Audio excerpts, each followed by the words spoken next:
to get asked about Caitlin Clark and Indiana, and I'm like, guys, like, just relax. Like, they're going to figure it out. They've got to learn how to play together. You know, she's thrown into this league right away, and she's going to figure it out. And she did.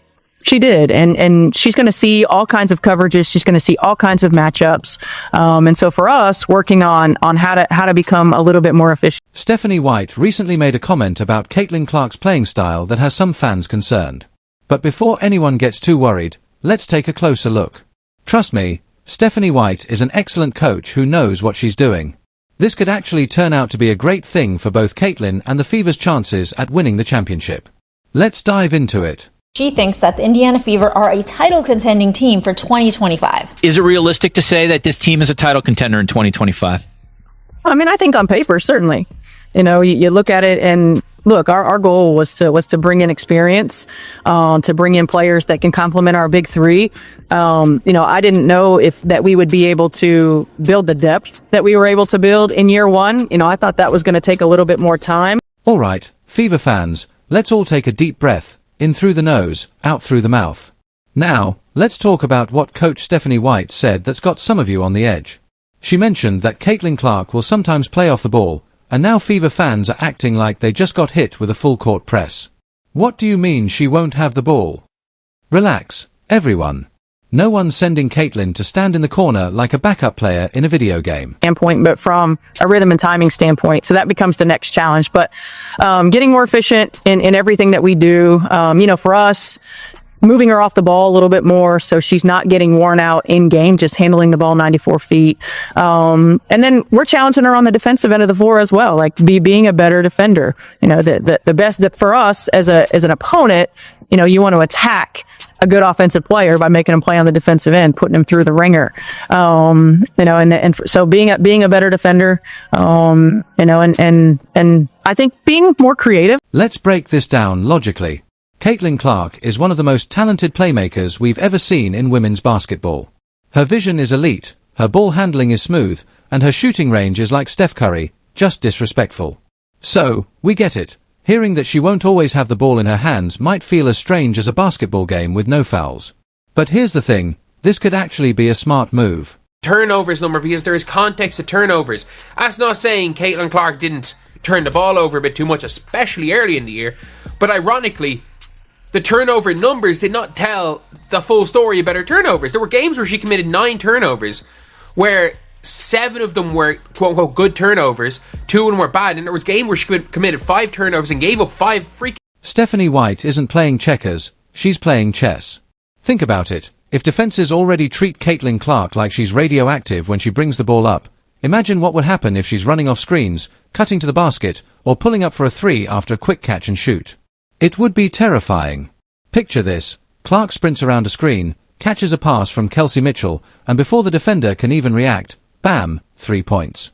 No wasted dribbles, no triple teams, just pure buckets. Be honest, have you seen how opposing defenses treat Caitlin the second she crosses half court? She's getting double teamed like she owes them money. Defenders act like she stole their lunch money in middle school. If she's always the primary ball handler, she'll constantly face traps, pressure, and defensive schemes meant to make her life miserable. Playing her off the ball at times gives her cleaner shots and helps her save energy for when she does take over as the main ball handler. Competitor, you're not going to last. And it doesn't have to be to win at all costs, right? It's just how you do what you do every single day.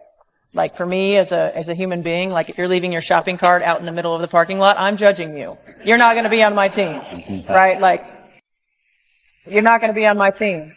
If I'm watching you and you're on the end of the bench with bad body language and not being a good teammate, like Let's not act like this is some crime against basketball history. Steph Curry, the greatest shooter of all time, spends plenty of time playing off the ball, running through screens, and letting his teammates set him up for open shots. The Warriors built an entire dynasty with that strategy, and if it works for him, it can definitely work for Caitlin. So, Fever fans, I need you to do one thing, trust the process. Caitlin Clark isn't about to become some spot-up shooter who never touches the ball, she's just adding another weapon to her already insane skill set. If anything, this will make defenses even more miserable. So, let's all calm down, put the pitchforks away, and get ready for a season where Caitlin Clark has defenders questioning their life choices, whether she's holding the ball or not. The off-season workout footage of Caitlin Clark probably noticed the same thing. She looked like she bulked up a little bit. She looked like she got a little bit stronger. And that was confirmed by Fever coach Stephanie White. I mean, it was confirmed by our eyes, but she also said so in a Q&A with The Athletic, talking about the physical strength that Caitlin Clark added in the WNBA. Let's be clear, Clark is still going to be the primary ball handler. She's still going to run the offense, drop dimes, and pull up from 35 feet like it's a requirement for her to take logo threes every game. But Stephanie White isn't treating Clark like a one-woman superhero who has to do everything all the time, no matter what. She's taking a Michael Jordan approach here. Think about it. When MJ first came into the league, he tried to do everything. He'd drop 50, play insane defense, and then wonder why he had nothing left by the end of games. Then Phil Jackson came along and told him, maybe playing like a my-career player with max stamina all game isn't the best idea. And guess what? That change extended his career and made the Bulls unstoppable. Caitlin Clark's situation is exactly the same. At Iowa, she had to carry everything. She was the point guard, shooting guard, small forward, the water girl, and the team spokesperson all rolled into one. She had to bring the ball up, create her own shot, run the offense, and still somehow have enough energy to hit deep threes when it mattered most. Curious to Caitlin, and what was that conversation, if you can share any of that? Yeah, I spoke with Caitlin last night, and I think just overall excitement. You know, I have been watching Caitlin play since she was an 8th grader, when I was coaching at the college realm and covering her games in college, and just an exciting time for me. Very excited to be working with her and this young team. Not to mention, there's some pretty cool symmetry. You wore number 22 for the Indiana Fever. I mean, maybe it's too soon to say, but you could potentially be coaching the last player to ever wear 22 for the Indiana Fever. That's pretty cool.